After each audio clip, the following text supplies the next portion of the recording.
માતા માત્ર એક શબ્દ નહીં પરંતુ ત્યાગ, સંઘર્ષ અને અનંત પ્રેમનું જીવંત રૂપ છે. માતૃદિનના આ ખાસ અવસરે આજે અમે તમને એક એવી માતાની કહાની બતાવવા જઈ રહ્યા છીએ જેમણે જીવનના સૌથી કઠિન સંજોગોમાં પણ હાર માની નહીં. પતિના અવસાન બાદ 6 સંતાનોની જવાબદારી પોતાના ખભા ઉપર ઉઠાવી મજૂરી કરી, ખેતીકામ કર્યું, કડિયા કામ કર્યું, પરંતુ સંતાનોના સપનાઓ ક્યારેય તૂટવા દીધા નથી. આજે બનાસકાંઠાના દાંતીવાડા તાલુકાના પાથાવાડા ગામના સંગીતાબેન સોલંકીની પ્રેરણાદાયક કહાની જોઈએ. અમારો સ્પેશિયલ રિપોર્ટ.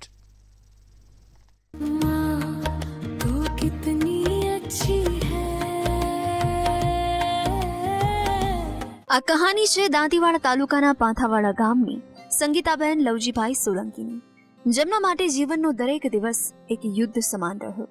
વર્ષ 2006 જ્યારે પતિનું અવસાન થયું ત્યારે સંગીતાબેન પર આગ તૂટી પડ્યું. પતિને બચાવવા માટે પોતાના દાગીના સુધી વેચી નાખ્યા, પરંતુ નસીબને કંઈક બીજું જ મંજૂર હતું. પતિના જતા રહ્યા બાદ 6 સંતાનોની સંપૂર્ણ જવાબદારી સંગીતાબેનના ખભા પર આવી. ઘરમાં આર્થિક સંકટ, ભવિષ્યની ચિંતા, પણ માતાની હિંમત ક્યારેય તૂટી નહીં. પોતાના સંતાનોનું ભવિષ્ય બચાવવા માટે સંગીતાબેને દિવસ રાત એક કરી દીધા.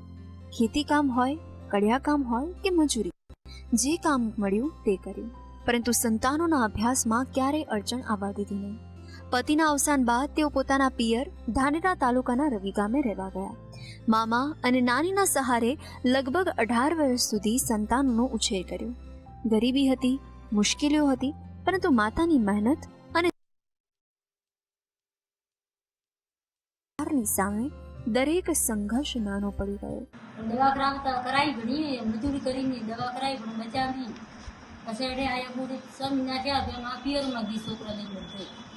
તો પિયરમાં રહીને ગામમાં ખેતરે મજૂરી કરીને કડિયા કામ કર્યું. એમ કરી છોકરા મોટા કર્યા. માં બાઈ ભેગો રહેતા, પપ્પા હતા, માં બાઈ હતી, તે છોકરા ઘેર રાખતા મેં મજૂરી કરી.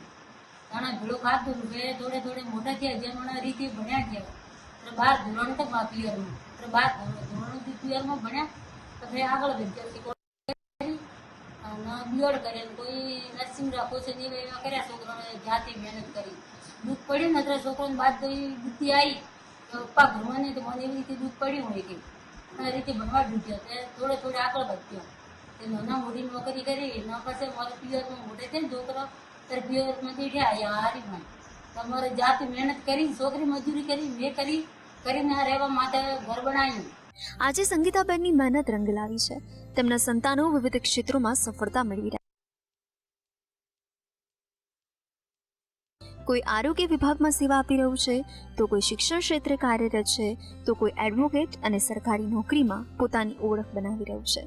સંતાનો કહે છે કે મહેનત, સંસ્કાર અને ક્યારેય હાર ન માનવાની પ્રેરણા તેમને તેમની માતાથી જ મળી છે. 4 બે ભાઈ હતા. બધાનું ભરણ પોષણ મમ્મી ઉપર આવી પડ્યું હતું. એમાં મમ્મીએ ત્યારમાં મામાના ઘરે નાનીને જોડે સાચવવા મૂકી દીધા. મમ્મી રાત દિવસ કાળી મજૂરી કરી. અમને મોટા મજૂરીમાં ખેતરમાં કોકના ખેતરમાં જઈને કામ કર્યું એવું હતું. નાની અમને દિવસ જોવો ને તડકો ને કસૂરમાં મમ્મી ખૂબ મહેનત કરી, અમને ભણાય. અમે આજે જગ્યાએ છીએ કે ખૂબ ખૂબ આભાર માનીએ કે અમને આવી મમ્મી મળી. પપ્પાની જગ્યા અમને બધી કમી પૂરી કરી દીધી. ખરેખર સંગીતાબેન સોલંકી જેવી માતાઓ માત્ર પરિવાર માટે નહીં, પરંતુ સમગ્ર સમાજ માટે પ્રેરણાનું જીવંત ઉદાહરણ છે. માતૃદિનના અવસરે એવી તમામ માતાઓને સલામ, જે પોતાના સંતાનોના ભવિષ્ય માટે પોતાના દરેક સપનાઓને ત્યાગ કરે છે, દરેક મુશ્કેલીની સામે દિવાલ બની ઊભી રહે છે. દેવ કાલેટ, મંતવ્ય ન્યૂઝ, દાંતીવાડા.